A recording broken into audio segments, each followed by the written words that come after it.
je ne pense pas que je vais être très long, on va voir, mais j'ose croire que quelqu'un va être édifié. Amen. Alléluia. Si on peut se lever tous ensemble et alléluia, on va prier tout de suite. Alléluia. Et après, parce que je n'ai pas de verset d'ouverture, mais on va aller tranquillement dans la parole de Dieu. Amen. Élevons la voix et demandons l'aide du Seigneur. Alléluia.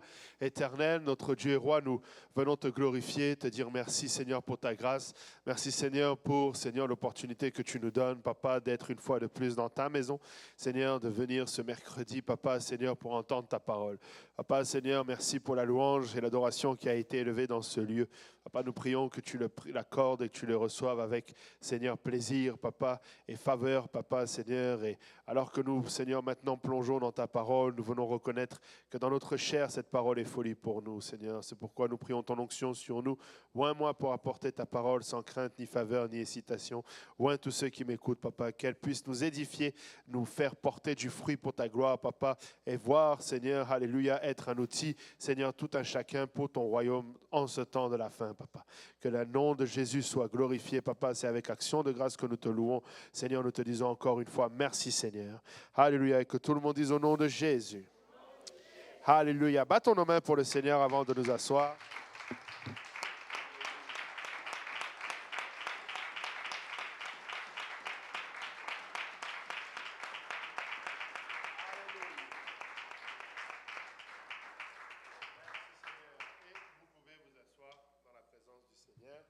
Alléluia, le Seigneur est bon, n'est-ce pas? Alléluia, gardons, encore une fois, je pense que je l'ai déjà dit, mais je vais le répéter, gardons tous ceux qui sont partis, il y en a beaucoup qui sont partis à la conférence générale, amen.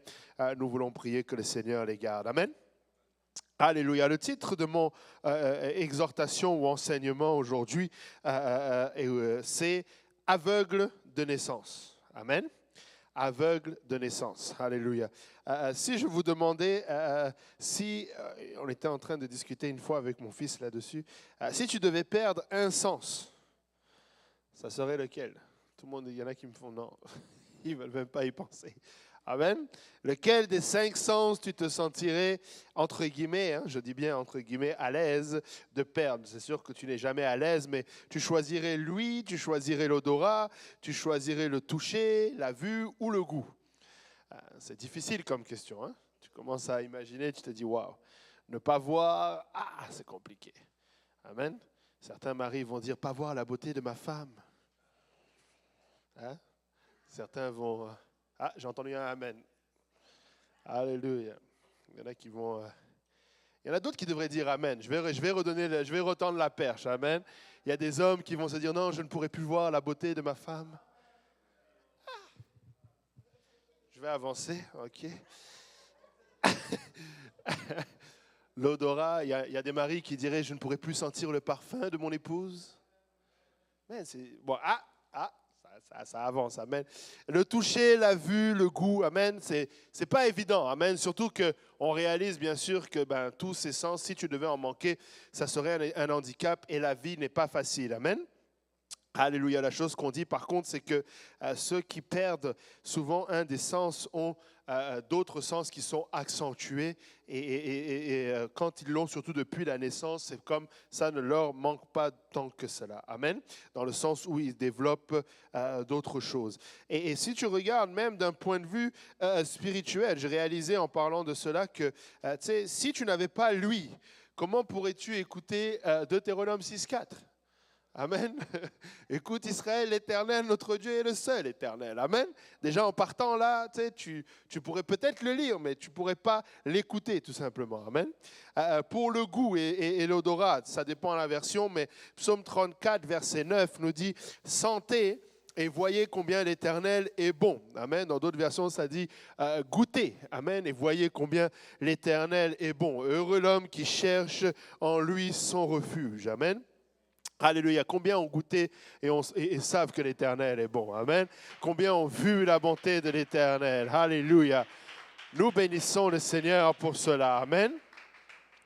Alléluia. Le toucher. Regardez 1 Jean 1, verset 1 nous dit « Ce qui était dès le commencement, ce que nous avons entendu, ce que nous avons vu de nos yeux, ce que nous avons contemplé de nos mains et que nos mains ont touché concernant la parole de vie. » Amen. Jean était en train de parler bien sûr du Seigneur Jésus-Christ. Alléluia. Mais c'est bon que de pouvoir toucher le trône du Seigneur ou d'être touché par lui. Amen. Quand tu rentres dans cette prière, quand tu rentres dans cette chambre et que tu fermes la porte et que tu pries et que tu parviens à toucher le trône de Dieu, c'est bon d'avoir cette sensation. Amen. Alléluia. Donc, même si je pose la question, et comme je l'ai dit, j'ai vu certaines personnes qui m'ont dit non, laisse-moi avec mes 5 sens. Et c'est compréhensible parce que nous ne voulons pas avoir un handicap. Amen.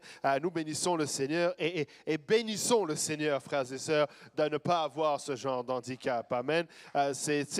Tu veux bénir le Seigneur pour ta bonne santé. Ça m'arrive moins souvent par la grâce de Dieu, mais je me rappelle, plus jeune, j'avais tout le temps des problèmes de sinusite, tout le temps le nez bouché. Et quand ça vient, tu as l'impression que tu n'as jamais senti de ta vie. Tu goûtes plus rien, c'est comme, pourtant c'est juste sur une courte période, mais on dirait que c'est comme si tu n'avais jamais ressenti quoi que ce soit. Donc je bénis le Seigneur pour la bonne santé. Amen. Et dans la parole de Dieu, dans l'Ancien Testament, on peut voir que ça représentait un handicap certain que d'avoir, par exemple, être aveugle. Et c'était, en plus de ça, des sociétés où quand tu avais ce genre d'handicap, Dieu merci, aujourd'hui, en 2024, il y a des choses où tu peux être accommodé, mais il y en a d'autres où, surtout à l'époque, dans des sociétés moins développées, quand tu as ce genre d'handicap, tu es totalement dépendant, notamment de l'aumône. Et même parfois, tu étais vu comme un paria, tu étais mis en marge de la société. Amen. Dans l'Ancien Testament, souvent, il y avait, avec ces infirmités, on voyait considérer une certaine impureté. Il y avait un éloignement où c'était utilisé aussi le fait d'être aveugle comme un égarement spirituel. Vous voyez, plusieurs fois, tu vas voir le Seigneur parler des aveugles, Israël comme étant aveugle, qui s'éloignent de la doctrine et de la parole. Amen. Dans le Nouveau Testament, néanmoins, on commence à voir un rapport encore plus flagrant avec le spirituel. Et tu le vois, par exemple, dans Matthieu 12, verset 22. Et là, c'est la parole nous dit « Alors on lui emmena un démoniaque aveugle et muet. Et il le guérit de sorte que le muet parlait et voyait. » Amen. Donc, dans le Nouveau Testament, on voit une entrée, un parallèle vraiment direct entre le fait d'être aveugle et muet avec le démoniaque. Je veux aussi tout de suite dire, ce n'est pas tous les aveugles et tous les muets qui sont possédés d'un démon. Amen. Ce n'est pas ça. Des fois, il y a juste physiquement une altération, donc la personne se retrouve muette. Mais on commence à voir vraiment des manifestations démoniaques dans le Nouveau Testament et qui se traduisent néanmoins par le fait que la personne se retrouve aveugle. Et du coup, tu vois aussi plusieurs guérisons d'aveugles que tu ne voyais pas nécessairement dans l'Ancien Testament, plusieurs guérisons d'aveugles, de sourds ou de muets. Et ça fait partie notamment du ministère du Seigneur. Luc 4, versets 18 à 19, alors que le Seigneur lit le livre d'Ésaïe, on lui donne le livre pour lire, il dit « L'Esprit du Seigneur est sur moi, parce qu'il m'a oint pour annoncer une bonne nouvelle aux pauvres. Il m'a envoyé pour guérir ceux qui ont le cœur brisé, pour proclamer aux captifs la délivrance et aux aveugles le recouvrement de la vue, pour renvoyer libres les opprimés et pour publier une année de grâce du Seigneur. » Amen. Et donc, après cela, le Seigneur va fermer le livre et va dire que le temps est arrivé. Amen. Que celui qui était oint, il est arrivé. Amen. En parlant de lui-même, du Seigneur Jésus-Christ. Et c'est comme ça que dans la parole, on a plusieurs aveugles qui deviennent des aveugles connus dans la parole de Dieu. Amen. Plusieurs d'entre nous, si ce n'est pas tous, nous connaissons Bartimée. Amen. Alléluia. Dès qu'on va vous dire aveugle, l'un des premiers, c'est Bartimée. Amen. Le fils de Timée. Amen. Celui qui a crié, qui ne s'est pas laissé décourager pour obtenir son miracle. Amen. Jésus, fils de David, aie pitié de moi. Amen. Il voulait revoir, il voulait retrouver la vue et il avait entendu dire que Jésus-Christ guérissait. Amen. Il avait entendu dire que Jésus-Christ pouvait le guérir. Amen. Il y en a plusieurs autres, mais aujourd'hui, on va aller dans le livre de Jean. Amen. Et on va parler de cet aveugle et on va tirer quelques enseignements de cela. Amen. Jean chapitre 9.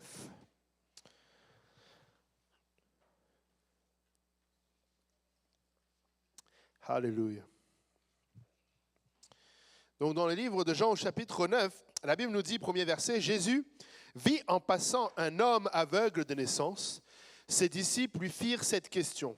Rabbi, qui a péché, cet homme ou ses parents pour qu'il soit né aveugle? Amen. Remarquez déjà ici, si on s'arrête, que le Seigneur Jésus-Christ, c'est lui qui est en train de regarder l'aveugle. Amen. C'est lui qui porte les regards sur l'aveugle. Et le regard qu'il porte sur cet aveugle pousse les disciples à poser la question. Parce que certainement que le Seigneur le regardait différemment qu'il regardait d'autres. Amen. Il n'a pas juste regardé et puis, non. Il y avait peut-être une insistance. Amen. Il y avait une attention particulière qui était tournée vers cet aveugle. Amen. Pas étonnant que plus tard, dans le livre des Actes, Pierre et Jean vont regarder le boiteux d'une manière particulière. Amen. Et lui-même, il va se retourner en les regardant et en s'attendant à recevoir de quelque chose. Amen. Déjà là, d'entrer dans cette histoire, nous pouvons apprendre à regarder particulièrement ceux qui ont des besoins. Amen. Nous devons apprendre à regarder particulièrement ceux qui ont des besoins dans le monde. Amen. Le Seigneur a cet art de regarder particulièrement. Il ne te regarde pas juste comme tu es, mais il regarde au-delà. Il voit un besoin particulier. Amen. Et il était certainement pris de compassion et c'est pourquoi il le regardait avec ce regard-là, ce regard qui était différent. Mais vous voyez, ses disciples, lui, il pose la question, qui a péché, cet homme ou ses parents pour qu'il soit né aveugle? La raison pourquoi il pose cette question, c'est, comme on l'a vu tout à l'heure, dans l'Ancien Testament notamment, il y avait ce lien qui était fait entre une infirmité et éventuellement un péché. Les gens venaient vite à la conclusion que si tu as une infirmité, c'est parce que tu as dû commettre quelque chose. Il doit y avoir une conséquence, il doit y avoir un péché dans ta famille, une punition quelconque. Et encore une fois, je veux nous rappeler, écoutez, ce n'est pas... et on va le voir, le Seigneur va le dire, ce n'est pas parce que le péché est dans ta vie que nécessairement il y a une quelconque infirmité. Amen. On va le voir, il y a la gloire de Dieu qui doit se manifester dans nos vies, mais nous ne pouvons pas regarder le monde et présumer que nécessairement quelqu'un est aveugle ou a une conséquence. Nous ne sommes pas de ceux qui croyons, nous ne sommes pas superstitieux. Amen. Ah, s'il lui arrivait un accident, peut-être qu'il a juste eu un accident. Amen. Peut-être que juste, il y a eu cela. Amen. Oh, peut-être qu'il a fait quelque chose. Non, tu marches avec le Seigneur et confiance dans le Seigneur. Il est au contrôle de toutes choses. Il est au contrôle même dans ce qui semble être une infirmité. Il est au contrôle de tout cela. Amen. Et c'est pourquoi le Seigneur, au verset 3, répondit, ce n'est pas que lui ou ses parents aient péché, mais c'est afin que les œuvres de Dieu soient manifestées en lui. Amen. Vous savez que la Bible dit que c'est Dieu qui rend aveugle. Il dit que c'est lui qui rend aussi muet. Comment Dieu peut faire cela? Il est souverain. Amen. Il fait ce qu'il veut. Amen. Et il a certainement une très bonne raison pour le faire. Amen. Une chose qui est sûre, c'est que nous ne pouvons pas arriver à cette conclusion. Nous ne voulons pas avoir cette attitude de penser que quelqu'un lui arrive quelque chose parce qu'il a mal fait. Luc 13, regardez Luc 13, 1 à 4. Luc 13, 1 à 4 nous montre que nous ne pouvons pas échelonner les péchés. Nous ne pouvons pas distinguer les péchés. La Bible dit, en ce même temps, quelques personnes qui se trouvaient là racontaient à Jésus ce qui était arrivé à des Galiléens dont Pilate avait mêlé le sang avec celui de leur sacrifice. Il leur répondit, croyez-vous que ces Galiléens fussent de plus grands pécheurs que tous les autres Galiléens parce qu'ils ont souffert de la sorte? Non, je vous le dis. Mais si vous ne vous repentez, vous périrez tous également. Ou bien ces 18 personnes pour qui est tombée la tour de Siloé et qu'elle les a tués, sur qui, est tombée la tour de Siloé et qu'elle les a tués. Croyez-vous qu'elles fussent coupables de tous les autres habitants de Jérusalem? Tu sais, le Seigneur est en train de dire, nous devons faire attention à ne pas commencer à hiérarchiser ou à juste regarder, à chercher la conséquence d'un péché. Amen. Oh, quelqu'un a telle chose, c'est parce qu'il a mal fait. Non, des fois, tu peux tout bien faire, mais quand même être dans le péché. Tu peux être béni, mais quand même être dans le péché. Et quelqu'un comme Job peut lui arriver toutes les misères du monde sans pour autant qu'il n'ait commis de péché. Amen. Nous devons sortir de cette... aujourd'hui, c'est difficile, c'est dangereux d'utiliser le mot binarité, mais nous devons sortir de cet élément-là où péché, pas péché. Amen. Grand péché, petit péché. Non, tu veux juste ne même pas te mettre en route vers le péché. Amen. Tu ne veux même pas considérer cette voie du péché. Amen. Et donc, Jésus-Christ était en train de regarder ce pécheur, enfin cet aveugle, pardon, non pas parce qu'il était pécheur, justement, mais parce qu'il avait un besoin. Vous savez, le Seigneur cherche ceux qui ont des besoins. Il veut répondre aux besoins de son peuple. Amen. C'est pourquoi ne te fatigue pas de demander à Dieu ou d'exposer ton besoin à Dieu. Amen. Dieu, tu ne peux pas fatiguer Dieu avec ton besoin. Amen. Tu ne peux pas le fatiguer en répétant combien tu as besoin de lui. On vient de le chanter. Amen. Nous avons besoin de lui. Et c'est bon d'arriver à ce lieu de dépendance. Amen. Merci Seigneur pour un gouvernement qui organise la société de manière à ce que je puisse avoir un travail, que je puisse avoir des assurances, que je puisse avoir toutes sortes de filets sociaux. Mais par-dessus tout, j'ai besoin de Dieu. Amen. J'ai besoin de mon Dieu. Amen. Je ne dépends pas ni de mon salaire, ni de la RAMQ, ni des assurances, quelles qu'elles soient. Je pense que je vous ai déjà raconté, tu sais, je me suis retrouvé à une place, je me suis vraiment trouvé, pardonnez-moi le mot, mais stupide. J'avais un sourire sur les lèvres parce que je pensais avoir fait une bonne affaire, parce que, je pensais, oui, peut-être j'ai fait une bonne affaire, mais tu sais, j'étais content d'avoir eu l'opportunité d'une très bonne assurance vie. Et à un moment donné, je me suis dit, mais tu es en train d'être content d'une assurance que la seule façon pour que ta famille bénéficie, c'est qu'il faut que tu meurs. Tu sais, on est rendu loin quand même. Tu sais, il faut faire attention, amen. Tu sais, il ne faut pas dépendre du monde. Amen. Nous dépendons de Dieu. Amen. Et particulièrement dans les temps que nous vivons. Tu sais, avec les guerres qui sont partout, là, Dieu merci. Encore ce matin, quelqu'un disait, c'est pas ici. Oui, c'est pas ici. Mais on va commencer à vivre les conséquences de ces guerres-là. Vous allez commencer à voir le pétrole. Tu sais, ça se trouve, demain matin, là, vous allez vous lever, le gaz sera à 2,50 $ le litre, 3 $ le litre. Tu sais, ça va commencer à devenir difficile. Les aliments vont commencer à coûter cher. Plein de choses vont commencer à mal aller. Amen. Et nous devons apprendre encore et encore et encore à dépendre de Dieu et de lui seul. Amen. Alléluia, le Seigneur a regardé cet aveugle de naissance et il n'y voyait pas un paria, il n'y voyait pas un marginal, il voyait simplement un homme qui a besoin, alléluia, d'une touche du Seigneur. Amen. Et c'est pourquoi quand il pose la question à savoir si c'est ses parents ou cet homme qui a péché pour qu'il soit né aveugle, le Seigneur a répondu, ce n'est pas que lui ou ses parents aient péché, mais c'est afin que les œuvres de Dieu soient manifestées en lui. Écoutez, c'était exactement la raison pour laquelle le Seigneur est venu. Nous l'avons lu dans Luc 4, il est venu pour ouvrir les yeux des aveugles. Amen. Il est venu pour guérir ceux qui ont le cœur brisé, pour libérer les captifs. Amen. Alléluia. Et au verset 4, il dit, au verset 4, il dit, quiconque pêche. Ah non, pardon. Quand je disais, il faut faire attention à la structure, de ne pas se dire qu'il y a des grands ou des petits péchés. 1 Jean 3, versets 4 et 5 nous dit « Quiconque pêche transgresse la loi, et le péché est la transgression de la loi. Or, vous le savez, Jésus a paru pour ôter les péchés. Il n'y a point en lui de péché. » Amen. Il ne faut plus avoir cette mentalité en tant que chrétien de nous poser la question « Est-ce péché ou pas péché ?» Ce que je veux dire, je comprends que tu veux t'assurer de ne pas pécher, mais ne raisonne pas en termes de est-ce que c'est péché ou c'est pas péché. Jusqu'où je peux aller sans transgresser la loi. Non, tu veux savoir est-ce que je suis en Jésus-Christ. Amen. Ta référence, c'est que lui n'avait pas péché, lui il était pur, tu veux être à son image. Tout ce qu'il a fait, tu sais que si tu le copies et que tu fais pareil, si tu le si tu limites, amen, ça aussi, tu sais, parmi les mots, les mots qui cachent, comment on dit, l'arbre qui cache la forêt, les mots qui peuvent faire beaucoup de tort. Paul nous appelle à être ses imitateurs, comme lui, il l'est de Christ. Oh, mais t'as pas, c'est comme si tu n'as plus de personnalité. Tu veux la personnalité de Christ.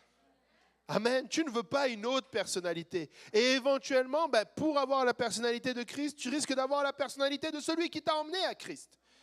Puisque c'est lui qui t'a montré qu'il avait aussi lui-même la personnalité de Christ. Ne tombe pas dans le piège de cette petite insulte ou de cette petite... Tu sais, ça ne paraît pas grand-chose, mais ça fait beaucoup de tort. Et les gens commencent à douter, à réfléchir. « Oh, mais tu ne trouves pas que, tu sais, depuis que tu es là, oui, tu raisonnes comme Christ.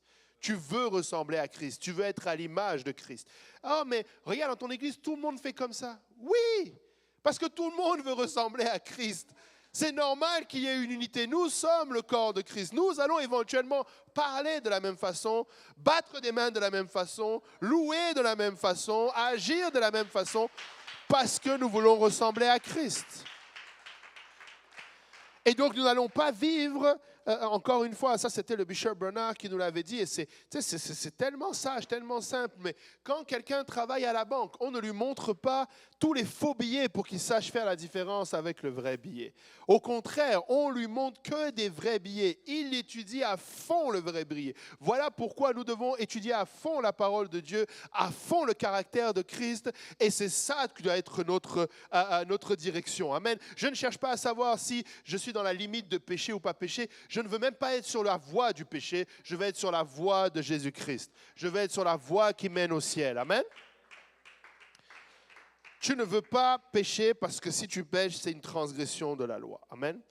Si on reprend la lecture dans Jean chapitre 9, verset 4, il nous dit « Il faut que je fasse, tandis qu'il est jour, les œuvres de celui qui m'a envoyé. La nuit vient où personne ne peut travailler. Pendant que je suis dans le monde, je suis la lumière du monde. » Alléluia.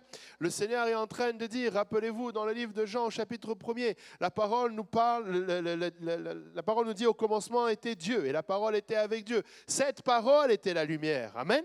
Cette parole s'est faite chair. Jésus-Christ est la lumière du monde. Il est en train de dire qu'il est venu étant la lumière du monde. Nous vivons dans un monde de ténèbres. Amen. Frères et sœurs, ne nous y trompons pas. En dehors de l'Église, en dehors du corps de Christ, ce n'est que ténèbres. Il est dommage qu'aujourd'hui, tu puisses penser que ton frère est plus dans les ténèbres que certaines personnes de ce monde qui n'ont même pas le Saint-Esprit. Et ça, c'est parfois parce que nous regardons à la mauvaise chose. Peu importe la personne et sa réussite mondaine, si elle n'a pas le Saint-Esprit, elle est dans les ténèbres. C'est une richesse qui est dans les ténèbres. Amen. Et c'est une richesse qui est vouée à la vanité et rien d'autre. Mais ton frère, ta sœur, tous ceux qui sont dans le corps de Christ, nous sommes la lumière du monde. Amen. Il est la lumière du monde. Nous sommes la lumière du monde. Donc, il dit que tant que lui, il est là, et tant qu'il est jour, il fallait qu'il fasse l'œuvre de celui qui l'a envoyé, à savoir de l'Éternel. Amen. Et il dit, la nuit vient où personne ne peut travailler. Amen. Pendant que je suis dans le monde, je suis la lumière du monde. Et laissez-moi vous dire qu'il est encore dans le monde, parce que nous sommes encore ici. Amen. C'est pourquoi nous sommes aussi appelés la lumière du monde. Et c'est pourquoi, ça c'est aussi un argument pour ceux qui pensent qu'il va y avoir encore de l'espoir de travailler pendant la tribulation. Il n'y aura plus d'espoir, parce qu'il faut que celui qui le retienne encore soit disparu pour que l'impie puisse apparaître. Amen. Celui qui est, comment ça s'appelle, l'incarnation de l'iniquité. Amen. Pendant ce temps-là, il n'y aura plus la lumière du monde. Aujourd'hui, si les gens viennent au Seigneur, ce n'est pas que nous parlons bien, ce n'est pas que nous articulons bien, d'ailleurs, et ce n'est pas que nous lisons bien, c'est parce que le Saint-Esprit est disponible. C'est parce que nous pouvons continuer à compter sur le Saint-Esprit pour convaincre. Mais vient un temps, amen, où le Saint-Esprit ne sera plus là pour cela, amen. Et c'est pourquoi Nous voulons travailler pendant que nous sommes là. Amen. Nous voulons continuer à être la lumière du monde. Amen. Nous aussi, nous devons travailler. Amen. Il n'est pas le temps de se reposer. Amen. Nous ne pouvons pas prendre de repos, frères et sœurs. Nous devons continuer d'être la lumière du monde. Beaucoup attendent après cette lumière du monde. Beaucoup d'aveugles comme celui-là ont besoin que nous les regardions tels qu'ils sont et que nous comprenions que nous avons un travail à faire. C'est d'où vient notre compassion. Amen. Notre compassion vient de là. Tu vois quelqu'un qui a un besoin et tu sais que tu as été oint pour cela. Tu as reçu le Saint-Esprit pour guérir les malades. Tu as reçu le Saint-Esprit pour publier une année de grâce. Tu es encore sur cette terre. Je suis plus que jamais convaincu, comme le pasteur Kauzi l'a dit, que si il s'agissait juste de nous, nous serions enlevés après l'obéissance à l'Évangile. À partir du moment où on est né de nouveau, la Bible dit que personne ne peut entrer dans le royaume de Dieu s'il est né de nouveau. Une fois qu'on est né de nouveau, on a accès au royaume de Dieu. Et la volonté de Dieu, c'est que nous soyons avec lui. Amen. Et donc, il aurait pu faire comme avec Enoch, parce qu'on est rendu agréable puisqu'on a eu la foi et qu'on a obéi. Mais quelqu'un d'autre doit avoir cette lumière. Quelqu'un d'autre doit être touché par le Seigneur. Amen. Alléluia. Pas étonnant, alléluia. Il dit lui-même qu'il doit faire l'œuvre de celui qui l'a envoyé. N'est-ce pas que le Seigneur nous a envoyés? N'est-ce pas qu'il nous envoie dans ce monde? Amen. N'est-ce pas qu'il nous envoie prêcher l'Évangile? C'est notre devoir que de le faire. Amen. Nous devons prêcher l'Évangile. Alléluia. Jean 9, verset 6 nous dit, après avoir dit cela, il cracha à terre, il fit de la boue avec sa salive, puis il appliqua cette boue sur les yeux des aveugles, et il lui dit, va et lave-toi au réservoir de Siloé, nom qui signifie envoyé. Il y alla, se lava et s'en retourna voyant clair. Amen. Alléluia. C'est toujours un peu bizarre de voir le fait que la façon dont le Seigneur l'a fait. Amen. Le fait qu'il ait craché par terre, le fait qu'il ait fait cette boue avec, amen. Mais néanmoins, une chose que l'on peut voir, alléluia, c'est qu'il a dit à cet aveugle, va au réservoir de Siloé. Et c'est ici que nous pouvons apprendre quelque chose, amen. Parce que Siloé signifie le nom qui signifie envoyé, amen. Et ça, malheureusement, c'est quelque chose, alléluia, pour lequel beaucoup du peuple juif, notamment les pharisiens, mais beaucoup du peuple juif, ont méprisé. Amen. Parce qu'il est celui qui a été envoyé. Amen. Il est le Messie. Amen. Et regardez, Ésaïe 8, versets 5 et 6 nous dit, l'Éternel me parla encore et me dit, parce que ce peuple a méprisé les eaux de Siloé qui coulent doucement et qu'il s'est réjoui au sujet de Rétzin, au fils de Ramalia, voici le Seigneur va faire monter. Amen. Et je pense que ça s'arrête là, j'ai pris juste cette partie-là. Mais tout ça pour dire que déjà, il y avait cette prophétie qu'Israël allait mépriser celui qui a été envoyé. Et la raison pour laquelle il a été méprisé, c'est parce que très souvent, nous avons l'impression que oui, nous servons un grand Dieu, mais nous lui mettons, nous imaginons, nous fantasmons, nous planifions des interventions d'un grand Dieu de manière grandiose à la manière des hommes. Pas nécessairement. Amen. Christ est venu comme une faible plante, comme un rejeton. Amen. Rien qui pouvait sembler qu'il a été envoyé, si ce n'est qu'il a été envoyé. Amen. Et nous devons avoir la même attitude. Nous ne pouvons pas nous permettre, alléluia, ne passe pas à côté des miracles que Dieu fait, même s'ils ne sont pas à tes yeux de grands miracles. J'ai déjà été témoin, alléluia. Comment on appelle ça? Témoin oculaire, c'est ceux qui ont vu, mais quand tu entends. Témoin auditif? Ok, on va dire ça. Témoin auditif de quelqu'un qui a méprisé un miracle parce que ça n'a pas été comme il pensait que ça allait être. Écoutez, le Seigneur fait beaucoup de miracles parmi nous.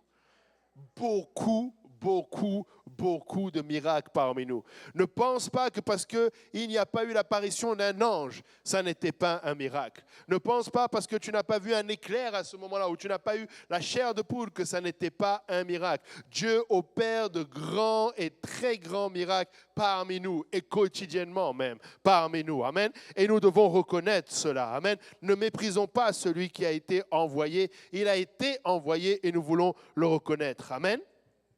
Alléluia. On continue la lecture. Il nous dit, verset 8, Ses voisins et ceux qui auparavant l'avaient connu comme un mendiant disaient, n'est-ce pas là celui qui se tenait assis et qui mendiait? Les uns disaient, c'est lui. D'autres disaient, non, mais il lui ressemble. Et lui-même disait, c'est moi. Alléluia. Et là, on revient quasiment au premier verset. De la manière dont Jésus-Christ était en train de le regarder, les apôtres se sont questionnés. Mais là, tu vois que ceux qui le voyaient quotidiennement n'étaient même plus capables de savoir s'il ressemble vraiment à lui. Amen. C'était pour te dire à quel point il devait passer à côté de lui. C'était soit habitué, soit le mépriser depuis le début, soit considérer effectivement que probablement il a péché et il s'en éloignait. Amen. Nous devons faire attention, frères et sœurs. N'ayons pas une attitude où nous considérons ceux qui n'ont pas encore obéi à l'Évangile comme des parias, comme des gens avec qui nous ne pouvons pas nous tenir. Amen. Nous devons les aimer. Amen. Nous devons être avec eux. Amen. Nous devons, tu sais, des fois, là, demande au Seigneur vraiment de t'aider dans ta compassion. Amen. Moi, je l'ai fait et j'en témoignais, je ne sais plus avec qui je parlais dernièrement. Tu sais, je pense que c'était la classe du dimanche. Tu sais, je sais que personnellement, j'avais beaucoup de difficultés avec les homosexuels, tout ce qui est transgenre, etc. Comment on appelle encore ça? Les trans, c'est ça? Et j'avais beaucoup de difficultés, mais ils ont besoin du Seigneur. Ils ont besoin de l'aide de Dieu. Amen. Ils ont autant besoin que quelqu'un qui fume. Il a autant besoin qu'un menteur. Encore une fois, le péché, c'est la transgression de la loi. Peu importe par où tu la transgresses, tu dois te repentir. Amen. Et des fois, tu as plus ou moins de facilité avec certaines personnes, mais tu ne peux pas juste catégoriser les pécheurs. Tout le monde a besoin que tu les regardes avec l'œil de Jésus-Christ et que tu répondes à leurs besoins qui est de leur prêcher l'Évangile. Peu importe, ça peut être quelqu'un d'une autre religion. Écoutez, un enfant de Dieu doit pouvoir aller chez le marabout et lui dire, tu as besoin du Seigneur Jésus-Christ. Quand je dis d'aller, c'est-à-dire, tu peux le croiser, je ne dis pas, va le voir, mais n'aie pas peur. Ne passe pas à côté d'un membre de ta famille. Non, lui, il ne te peut rien. Celui qui est en toi est plus fort que celui qui est dans le monde. Tu n'as pas à craindre, tu n'as pas à avoir peur. Tu peux aller dans le quartier, tu peux aller à, c'est quoi comment il s'appelle Ouida, au Bénin. J'ai tellement aimé la vidéo des missionnaires au Bénin. Tu sais, ils ont mis le collège biblique là-bas. Amen. C'est comme ça qu'il faut faire. C'est ça, prendre position dans un territoire. C'est d'aller devant ceux qui se prétendent super, dire Jésus-Christ t'aime. Amen. Et le voir être transformé par la puissance de l'Évangile. Amen. Je ne te dis pas d'aller avec arrogance, mais en tout cas de ne pas y aller avec peur, parce que nous avons reçu un esprit de puissance et non de timidité. Amen. Il n'y a personne qui mérite que tu le minimises ou que tu aies peur de lui. Amen. Non, ils ont tous besoin que tu les regardes comme Jésus-Christ les regarde. Amen. Et nous ne pouvons pas arriver à une place où nous négligeons ce que nous voyons tous les jours. Je dis souvent, quand il s'agit de l'évangélisation, nous n'avons pas l'obligation de résultat. Amen. Nous avons l'obligation de moyens. C'est-à-dire, tu dois annoncer l'évangile, tu dois inviter, tu dois parler de Jésus-Christ, être un témoin. Et si la personne ne répond pas, ce n'est pas grave. Amen. Mais une personne qui n'a pas répondu, tu ne peux pas l'abandonner non plus. Continue de prier pour elle. Continue de lui dire bonjour. Continue de lui parler. À l'occasion, parle-lui. Ne le catégorise pas comme une peine perdue.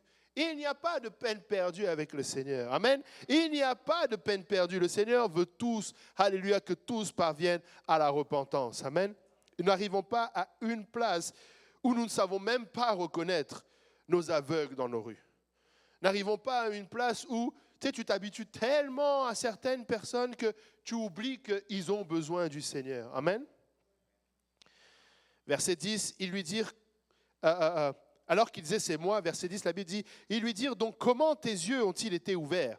Il répondit, l'homme qu'on appelle Jésus a fait de la boue, a oint mes yeux et m'a dit, va au réservoir de Siloé et lave-toi. Je suis allé, je me suis lavé et je recouvrai la vue. Ils lui dirent, où est cet homme? Il répondit, je ne sais. Verset 13, ils le menèrent vers les pharisiens, celui qui avait été aveugle. Or, c'était un jour de sabbat que Jésus avait fait la boue et lui avait ouvert les yeux. Amen.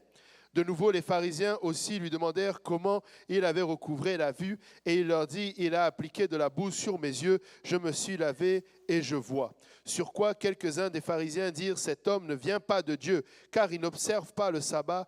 D'autres dirent, comment un homme pécheur peut-il faire de tels miracles? Amen. Alléluia. La première réaction, alléluia, face à l'inconnu de ces personnes a été d'aller voir les religieux. Amen. D'être allé voir ce qui était déjà établi. Amen. Encore une fois, ne catégorisons pas la manière dont Dieu va faire quelque chose. Amen. Le Seigneur va le faire à sa manière. Amen. Laisse la porte ouverte à ce que le Seigneur le fasse à sa manière. Ne commence pas à imaginer le Seigneur le faire d'une certaine façon.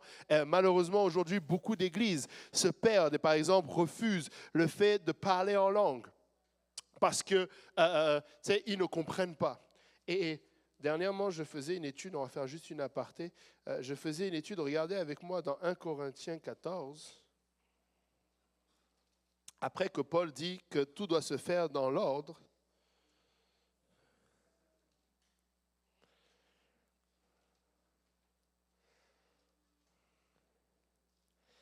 Regardez par exemple le verset 27. Il dit, verset 26, « Que faire donc, frères, lorsque vous vous assemblez, les uns et les autres parmi vous ont-ils un cantique, une instruction, une révélation, une langue, une interprétation, que tout se fasse pour l'édification? En est-il qui parle en langue, que 2 ou 3 au plus parlent, chacun à son tour, et que quelqu'un interprète? S'il n'y a point d'interprète, qu'on se taise dans l'Église et qu'on parle à soi-même et à Dieu. » Amen. Certaines personnes vont utiliser ce verset-là pour dire que justement, on ne parle pas en langue, c'est du désordre. Amen. Mais il dit que s'il n'y a pas de don d'interprète, qu'on se taise dans l'Église, c'est-à-dire qu'il n'y ait pas un rapport à la langue vers l'Église, mais il dit qu'on prie, on parle à soi-même et à Dieu. Et au verset 2 de chapitre 14, il dit, en effet, celui qui parle en langue ne parle pas aux hommes, mais à Dieu. Donc Paul n'était pas en train d'interdire de parler en langue. Amen. Il était juste en train de dire que dans le cadre du don des langues, il faut le faire de manière ordonnée avec une interprétation. Amen. Donc que personne n'utilise ce verset-là pour vous dire que non, tu vois, il doit avoir de la bienséance. Amen. Beaucoup de personnes sont, et j'ai aimé la façon dont le bishop Maxwell a amené ça dimanche soir. Si vous n'avez pas entendu, vous devez entendre. Et le pasteur Boaz m'avait témoigné comment ça a été un témoignage pour une personne en particulier. Et c'est bon. Tu sais, la religion ne marche plus. Amen. Et c'est dans Jacques, combien il m'avait dit, Jacques 3, 27, quelque chose comme ça, où ça parle de la religion pure. Il y a quelqu'un qui est venu me dire, mais il a dit la religion ne marche plus, mais pourtant Jacques dit la religion pure consiste. Et écoutez le message du début à la fin. Amen. Ce que le prédicateur est allé dire, il n'est pas allé dire que nous devons être irreligieux. Parce que dans la fin des temps, les gens seront irreligieux. Et ce n'est pas bon non plus. Amen. Mais ce qu'il est en train de dire, c'est que venir à Christ par la religion ne fonctionnera pas. Tu dois venir à Christ parce qu'il t'a vu dans ton besoin. Tu dois venir à Christ parce qu'il a eu compassion de toi et que tu comprends qu'il t'aime et que tu dois l'aimer en retour. Amen. Mais par la suite, nous allons religieusement venir à l'église.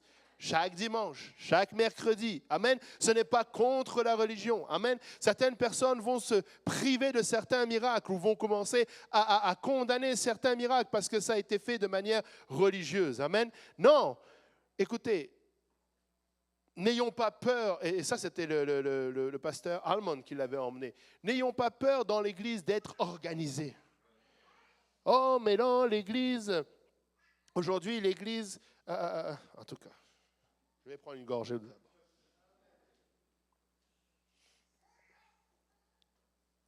Tu sais, des fois, tu vois vraiment que nous les hommes, on est fondamentalement pareils. Tu vois, c'est pourquoi certains apôtres sont comme, mais vous devriez être des hommes par rapport à ça. Vous êtes encore des enfants et on doit vous parler, on doit vous donner encore du lait. Mais, frères et sœurs, qu'il n'y ait pas parmi nous des victimes de discours qui veut dire que l'église, ce n'est pas les bâtiments, c'est dans les maisons, c'est dans la rue. Non, il faut qu'on se réunisse entre groupes, il ne faut pas appartenir à une organisation. Tu sais, je n'ai presque même plus d'arguments par rapport à cela. Amen. Si ce n'est que vraiment, ce sont des loups déguisés en habits de brebis une fois de plus. Amen. Écoutez, tu as besoin du corps de Christ. Tu as besoin du corps de Christ. Tu sais, et je vais vous donner juste cet argument, hein, pas cet argument, mais juste cet outil. Méfie-toi de quelqu'un qui dénonce toujours quelque chose.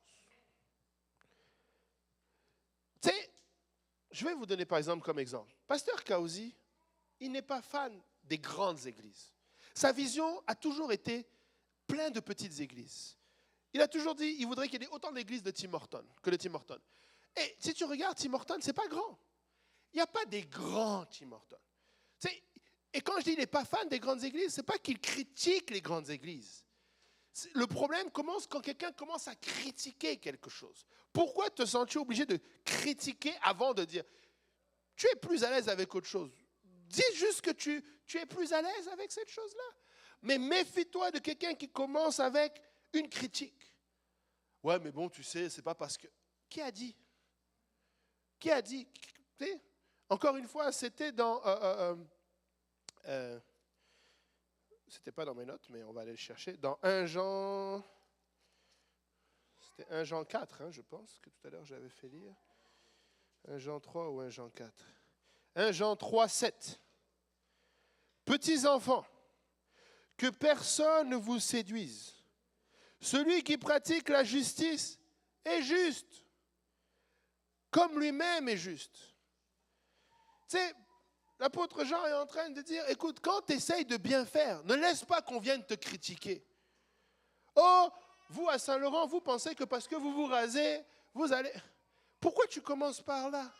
Pour après venir me dire que dans la Bible, il n'y a aucun argument, aucun verset qui... Mais juste dis-moi que tu as envie de laisser pousser ta barbe, laisse pousser ta barbe, laisse-moi vivre. Ou pose-moi la question parce que tu veux savoir pourquoi. Mais dès que tu viens avec des critiques, ça ne marche pas. Faites attention à ceux... Et c'est ça qu'ils sont allés voir. Ils sont allés voir les pharisiens. Attends, on va voir si c'est vraiment comme ça. Dites-nous ce qui est écrit dans la Bible. Même ça, des fois c'est dangereux. Il y a un mouvement, même chez les apostoliques. Même chez les apostoliques. Non, il faut lire la Bible pour toi-même. Hein? Qu'est-ce que tu veux dire par là? Dites-moi qui, devant une chaire ici, n'a jamais dit « lisez votre Bible ». On vous même distribue des chartes de lecture de la Bible. Donc oui, lisez la Bible. Mais quand tu commences, non, mais lis pour toi-même. Ce n'est pas parce que le pasteur Intel a dit, ce n'est pas parce que le pasteur Kaouzi. Tu dois lire d'abord et comprendre. Tu vas comprendre quoi? Nous avons besoin... Tu sais, quand ça vient avec une critique, faisons attention. C'est un conseil que je donne, amen. C'est juste, nous devons apprendre à discerner, amen, à avoir un esprit de discernement. Avec quel esprit la personne? Je les ai tellement entendus. Oh, vous pensez que, vous pensez... Je ne pense rien, en fait. Mais le fait que tu viennes comme ça, c'est dérangeant. Écoutez, entre nous, frères et sœurs, là, tu sais, je ne sais pas, mais je veux défendre mon frère. Je veux défendre ma sœur. Je veux défendre mon pasteur. Je veux défendre mon dirigeant. Je ne veux pas critiquer. Même quand quelqu'un... Des fois, c'est vrai. Des fois, oui. Des fois, mon frère Moria peut faire... Tu peux lui citer toute la liste de ses défauts. Tu peux l'avoir étudié pendant... Il est imparfait comme moi, comme toi, comme nous tous. Il n'y a que Jésus-Christ qui est parfait. Mais je ne veux pas entendre la liste des défauts de mon frère. Je ne veux pas entendre la liste des défauts de... Oui, tu sais, vraiment, la dernière fois, j'ai vu... Et alors? Ferme les yeux, peut-être. Je ne sais pas. Il y a toujours toi. Tu sais. Et comprenez-moi bien, je ne dis pas que des fois, nous ne pouvons pas faire des constats. Non, des fois, ce qui est dit n'est pas faux. Mais c'est la façon de l'emmener. C'est la façon de... Et en passant... En tout cas... Ça, c'est ma façon de faire. Encore une fois, je vous donne ça parce que je suis là et je peux m'adresser à tout le monde. Tu sais, il faut reconnaître le niveau où on se situe. Dieu a donné, il a donné les uns comme apôtres, les autres comme prophètes, les autres comme évangélistes, les autres comme pasteurs et docteurs, pour l'édification des saints. Quand tu es un saint, tu es un saint. Et je ne suis pas en train de dire ça pour m'élever moi. Mais je suis juste en train de dire que quand je suis dans l'assemblée, là, et que je suis un saint, si je critique l'autorité, il y a un problème. Pourquoi je ne vais pas voir l'autorité et le critiquer lui ou poser la question à lui? Va poser la question à celui qui peut changer les choses.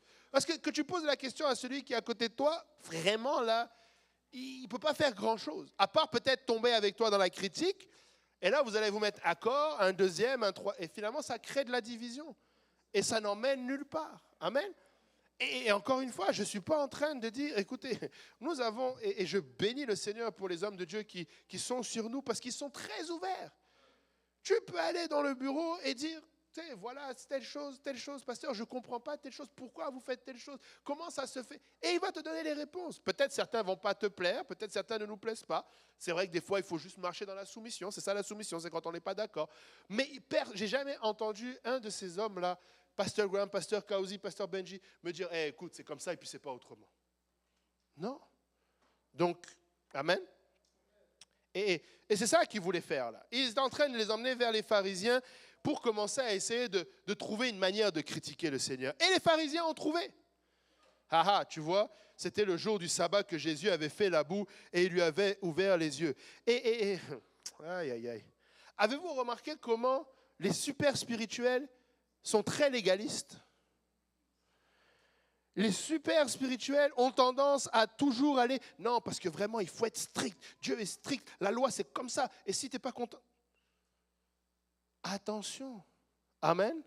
C'est attention à ne pas, ça paraît, waouh, il voulait quand même respecter le sabbat. Mais quand même, il voulait que, mais attention. Amen. Non, Dieu veut que, attention, ça devient très légaliste. Amen. Et de nouveau, les pharisiens aussi lui demandèrent comment il a recouvré la vue. Il leur dit, il a appliqué la boue sur mes yeux, tout simplement. Amen, je me suis lavé et je vois. Sur quoi quelques pharisiens dirent, cet homme ne vient pas de Dieu, car il n'observe pas le sabbat. D'autres dirent, comment un pécheur peut-il faire des miracles? Amen. Et il y eut division parmi eux. Ils dirent encore à l'aveugle, toi, qui dis-tu de lui sur ce qu'il t'a ouvert les yeux? Il répondit, c'est un prophète. Amen. Avez-vous remarqué que il a qualifié le Seigneur Jésus-Christ de prophète? Amen. Pourtant, c'est un miracle, il lui a ouvert les yeux. Quel est le rapport avec le fait qu'il a ouvert les yeux et le fait qu'il est prophète? On va le voir tantôt. Amen. Les Juifs ne crurent point qu'il lui était aveugle et qu'il lui recouvrait la vue jusqu'à ce qu'il eusse fait venir ses parents. Et ils interrogèrent en disant, est-ce là votre fils que vous dites être né aveugle? Comment donc voit-il maintenant? Ses parents répondirent, nous savons que c'est notre fils et qu'il est né aveugle, mais comment il voit maintenant ou qui lui a ouvert les yeux, c'est ce que nous le savons, interrogez-le lui-même, il a de l'âge, il parlera de ce qui le concerne. Ses parents dirent, cela parce qu'ils craignaient les Juifs, car les Juifs étaient déjà convenus que si quelqu'un reconnaissait Jésus pour le Christ, il serait exclu de la synagogue. Une autre chose que je peux dire au peuple de Dieu. Tu sais, si tu veux reconnaître un loup dans la bergerie,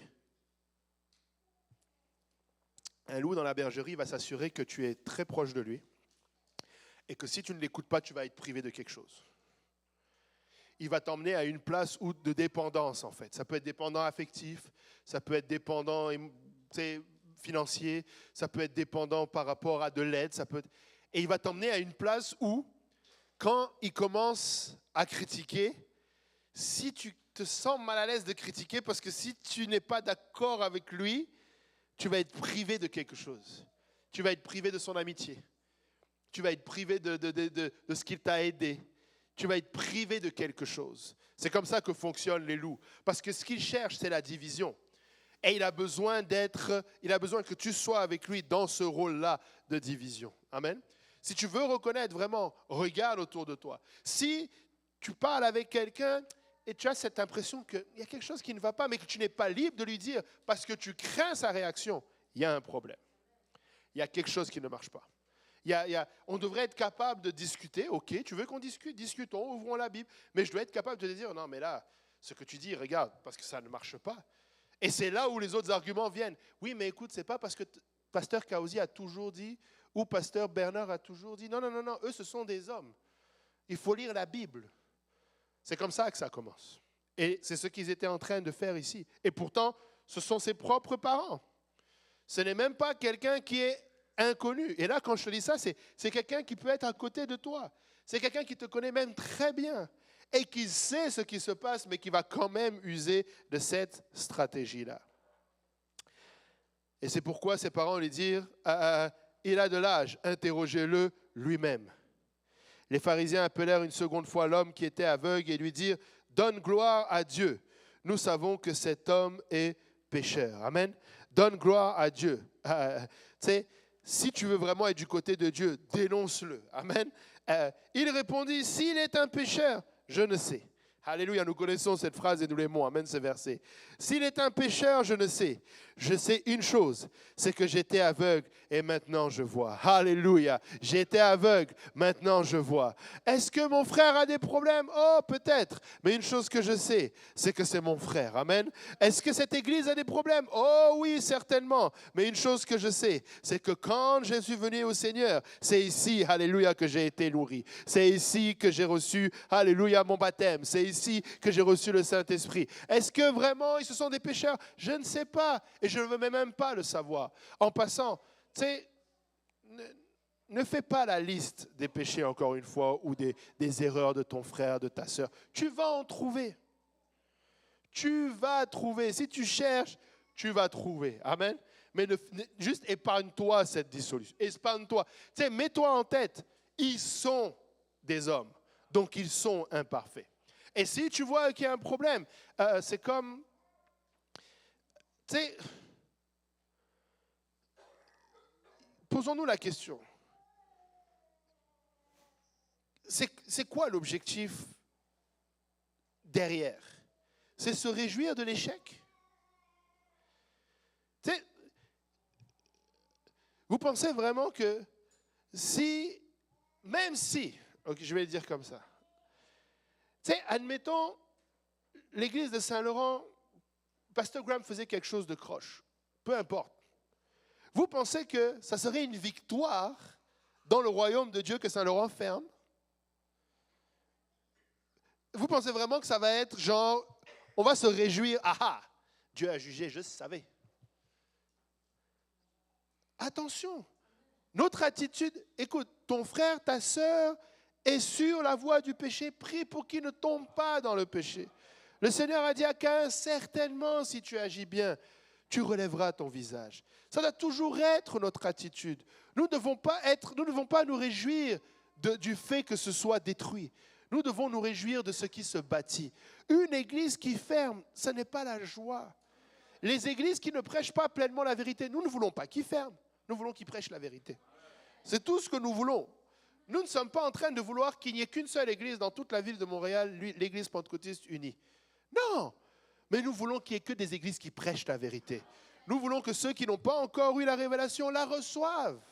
Et qu'ils aient... tu sais, moi je prie et je sais que ça va arriver, on a dit quoi, 2027 2026, 2027 2027, allez, on va dire. 2027, je rêve. Je dois appeler d'ailleurs. Il va y avoir une conférence sur l'unicité avec plein de pasteurs trinitaires. Bishop Bernard invité et on va louer la place Belle à Laval. Amen. Je veux voir ça. Je veux voir ça. Je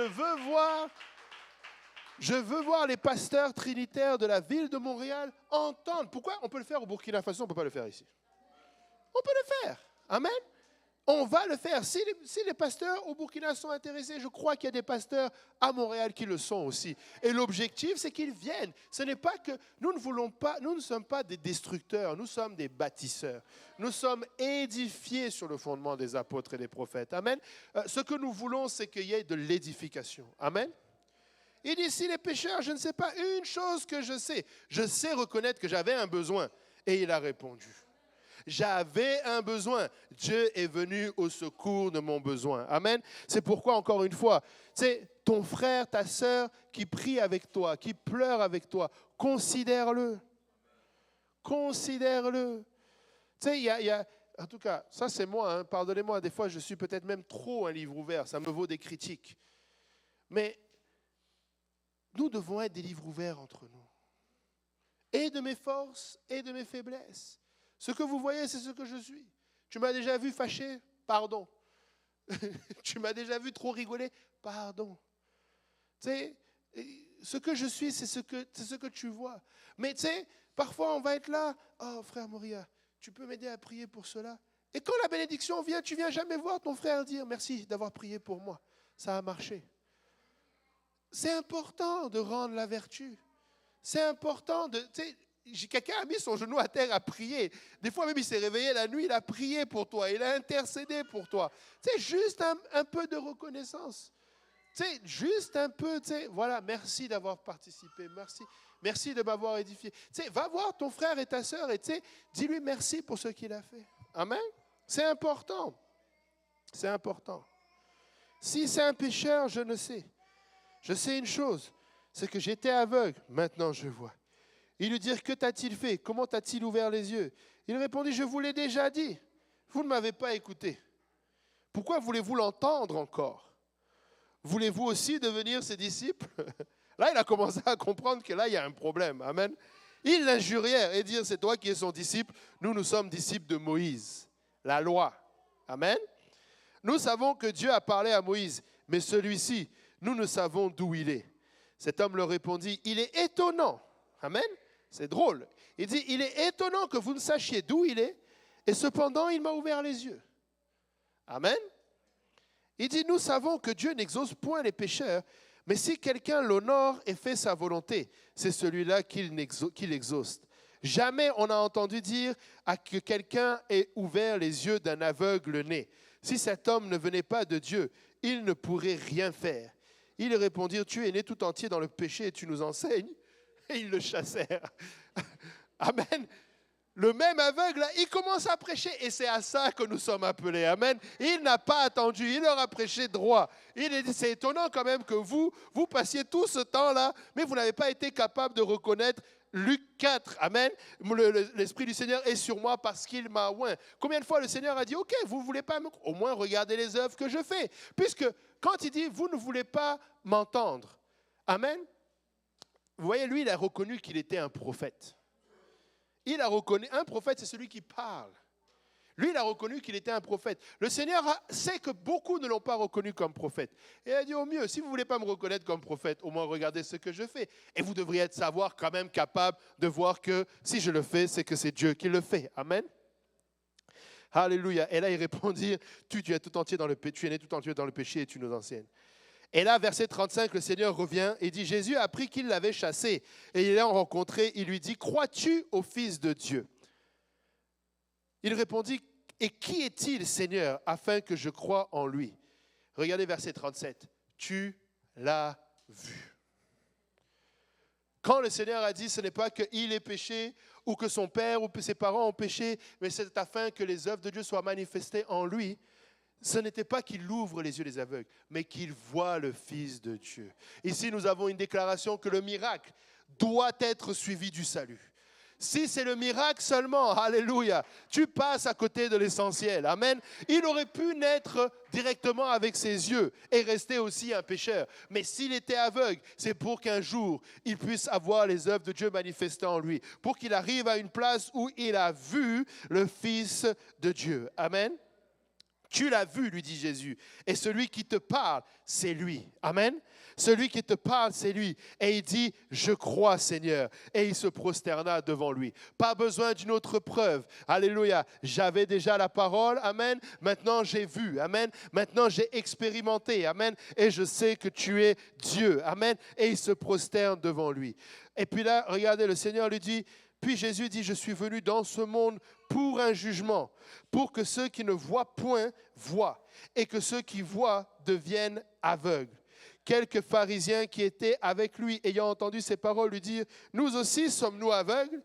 Jésus leur répondit, si vous étiez aveugles, vous n'auriez pas de péché. Mais maintenant vous dites, nous voyons, c'est pour cela que votre péché subsiste. Beaucoup de matière ici.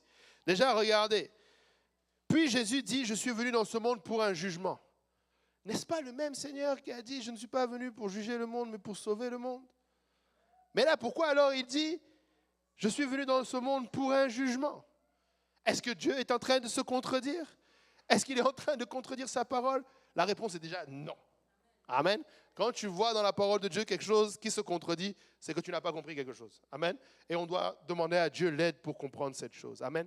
Et lorsque le Seigneur parle qu'il n'est pas venu pour juger, C'est-à-dire qu'il n'est pas venu étant celui qui va juger le jour du jugement. Amen. Il est venu pour être l'agneau de Dieu qui ôte le péché du monde. Il est venu être le sacrifice. Amen. Mais attention, l'agneau parle. Et lorsque tu n'écoutes pas l'agneau, tu portes un jugement contre toi-même. Amen. C'est pourquoi il a dit, c'est un prophète. Parce qu'il a parlé et je l'ai écouté. Et j'ai été exaucé, ou du moins le miracle est apparu parce que je l'ai écouté. Et ce que le Seigneur est en train de dire ici, il est en train de dire pour ceux qui ne voient point, pour que ceux qui ne voient point voient, et que ceux qui voient deviennent aveugles. Vous savez, il était aveugle de naissance. Il n'avait pas le choix, à moins d'une distorsion grave comme ses parents. Quoi qu'ils n'ont pas contredit qu'il était aveugle, ils ont juste contredit le fait qu'ils ne savent pas comment c'est arrivé. Mais lui, il a reconnu, il n'avait pas le choix de reconnaître qu'il est aveugle. Mais là, le Seigneur, il est en train de dire que ceux qui sont aveugles vont voir et que ceux qui ne voient pas deviennent aveugles.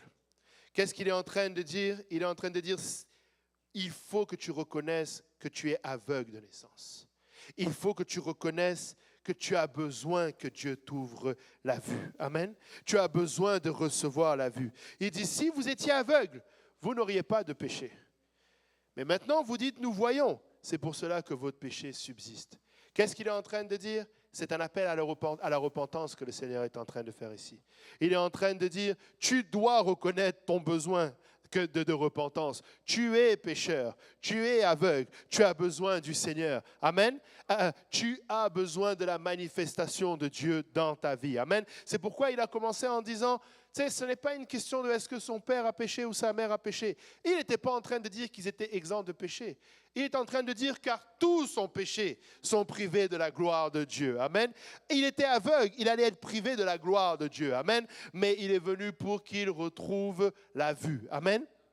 Alléluia. Ce que nous apprenons ici dans cette histoire, amen, c'est que le Seigneur, alléluia, veut que nous reconnaissions notre besoin de lui. Amen. Notre besoin de repentance. N'arrivons pas à une place où nous pensons que nous ne sommes pas aveugles, où nous pensons que nous ne sommes pas, et ça Jean le dit également dans son épître. Reprenons dans 1 Jean. Alléluia. Reprenons dans 1 Jean, il dit, verset 1 Jean 1, verset 8. Si nous disons que nous n'avons pas de péché, nous nous séduisons nous-mêmes et la vérité n'est point en nous. Si nous confessons nos péchés, il est fidèle et juste pour nous les pardonner et pour nous purifier de toute iniquité. Si nous disons que nous n'avons pas péché, nous le faisons menteur et sa parole n'est point en nous. Amen. Sa parole est la lumière. Amen. Sa parole est la lumière. Et là, il a fini en disant, c'est pour cela que le péché subsiste. Amen. En passant, la Bible déclare que celui qui n'a pas l'esprit de Christ, il ne lui appartient pas. Celui en qui l'esprit ne subsiste pas. Celui en qui l'esprit n'habite pas. Amen. C'est pourquoi tu veux recevoir l'esprit de Dieu. Amen. Tu veux que la lumière habite en toi. Tu veux reconnaître que tu étais aveugle un jour, mais maintenant je vois. Tu as besoin de la lumière. Sans la lumière, nous n'allons pas y arriver. Amen. Sans la lumière, nous restons. Amen. Le problème des pharisiens, c'est qu'ils pensaient connaître. Ils pensaient avoir la lumière. Alléluia. Et malheureusement, tu sais, des fois, nous nous séduisons nous-mêmes. J'ai déjà entendu quelqu'un, et je vais terminer là-dessus.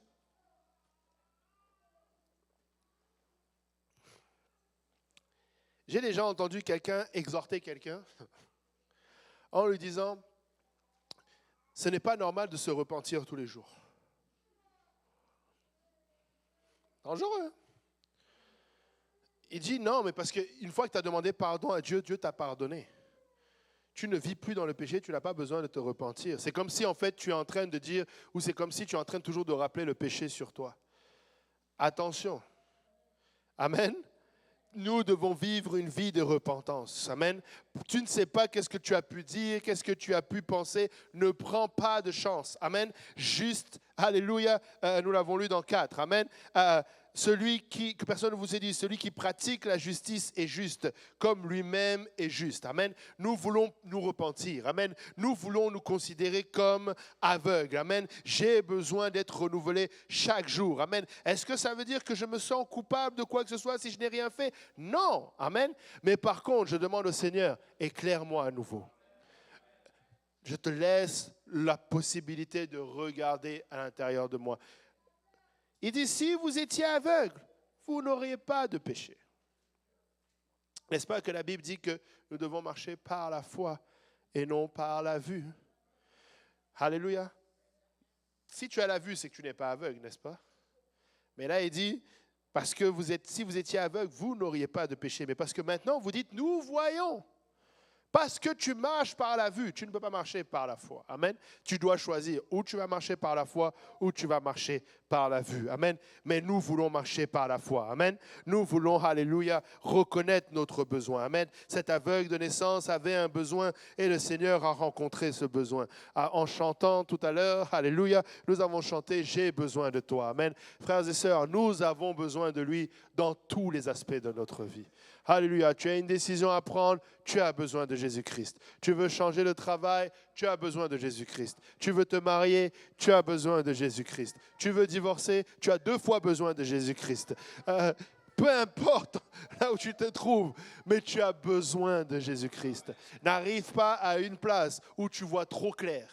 N'arrive pas à une place où tu connais toutes choses. Tu as besoin de Jésus-Christ. Est-ce que ça veut dire que tu es handicapé? Oh oui, je suis handicapé. À cause de cette chair dans laquelle je vis, je sais reconnaître la faiblesse et je veux m'assurer que cette faiblesse, alléluia, est adressée chaque jour. Tant que nous subsistons dans cette chair, frères et sœurs, nous avons un combat à mener.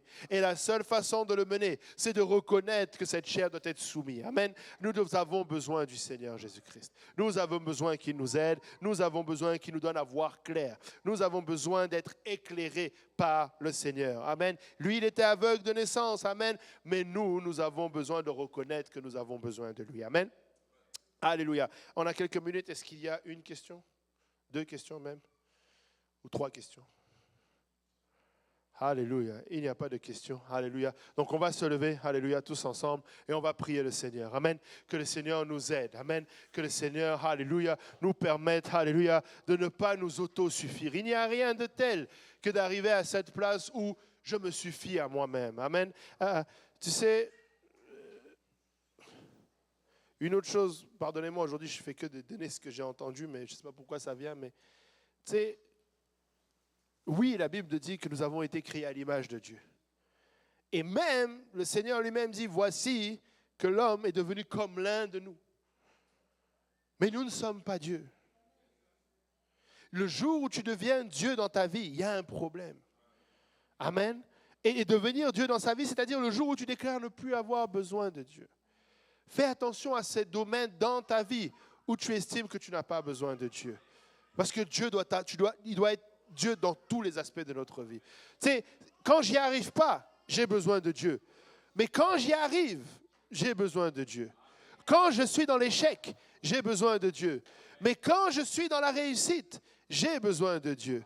Ce n'est pas seulement quand ça ne va pas, au contraire même, quand ça va très bien, je dois encore reconnaître que je suis né aveugle. Amen. Et que j'ai besoin de Dieu. Amen. Alléluia. Prions que le Seigneur nous aide. Alléluia. Éternel, notre Dieu et roi, papa. Alléluia. Nous venons élever nos voix devant ton trône, papa. Alléluia. Et reconnaissant, papa, notre besoin que nous avons. Alléluia. De ta sainte présence. Ô Père éternel, mon Dieu, mon roi. Seigneur, nous avons encore une fois besoin de toi, papa. Nous venons renouveler, papa, le désir, papa. Seigneur, que nous avons de te voir agir dans nos vies. Ô Père éternel, pardonne-nous aussi. Il y a des aspects dans nos vies, papa, dans lesquels nous t'avons exclu, dans lesquels, papa, nous n'avons pas pris le temps de te soumettre toutes choses, papa. Seigneur, parfois, Seigneur, le succès ou le manque d'épreuves nous pousse à une place où nous oublions, Seigneur, que nous sommes nés aveugles, papa, que nous avons besoin de toi, Seigneur, pour voir, papa, Seigneur, pour pouvoir marcher par la foi et non par la vue, papa. Seigneur, je prie, Seigneur, que tu nous aides, papa, à adresser, papa, ces domaines dans nos vies, dans lesquels, papa, nous avons, Seigneur, omis de te soumettre toutes choses, papa, afin de pouvoir y remédier, papa. Oh, Seigneur, nous voici tout entier, papa. Seigneur, alléluia, que rien ne soit caché devant toi, papa. Seigneur, tu vois nos familles, tu vois nos foyers, papa, tu vois tout aspect de notre vie, papa. Viens et sois Dieu, papa. Sois Dieu dans nos finances, sois Dieu dans nos études, sois Dieu dans notre travail, sois Dieu dans nos lectures, sois Dieu dans nos loisirs, sois Dieu dans nos vacances, sois Dieu, papa, Seigneur, dans nos moments de détente, sois Dieu en tout temps, papa, Seigneur, pour la gloire de ton nom. Papa, je veux que tu sois Dieu, papa, dans la vallée, papa, je veux que tu sois Dieu à la montagne, papa. Seigneur, nous avons besoin de toi, papa. Nous sommes nés aveugles et c'est toi, papa, qui est, Seigneur, alléluia, celui qui nous donne la vue, papa. Nous voulons reconnaître, papa, que toute parole qui sort, papa, de ta bouche, papa, est une nourriture pour nous. Papa, nous avons besoin de toi, papa. Oh, Père éternel, viens te saisir de nous. Viens te saisir de nos vies, papa. Nous voici devant toi, papa. Que nous puissions être, Seigneur, comme des livres ouverts devant toi. Oh, Père éternel, sonde-nous, connais-nous, papa, pour la gloire de ton nom, Père éternel. Viens prendre plaisir dans nos vies, papa. Viens, Seigneur, répondre à nos besoins, papa. Tu sais ce dont nous avons besoin, papa. Viens, Père éternel, et agis pour la gloire de ton nom. Papa, je remets ton peuple, papa. Je remets, Seigneur, nos frères et sœurs également qui ne sont pas ici ce soir, ceux qui sont en déplacement, papa. Garde-les, bénis-les, papa. Protège-les, pourvois à leurs besoins pour la gloire de ton nom. Papa, garde-nous, Seigneur, jusqu'à ce que nous nous voyions la prochaine fois pour encore une fois t'honorer, te garder, te glorifier, papa. Seigneur, nous t'exaltons, nous te louons, papa. Et c'est avec action de grâce dans nos cœurs que nous t'avons ainsi prié dans le nom précieux de Jésus-Christ. Éternel, reçois la gloire, reçois la louange, papa. Reçois la gloire éternelle. Alléluia, Jésus.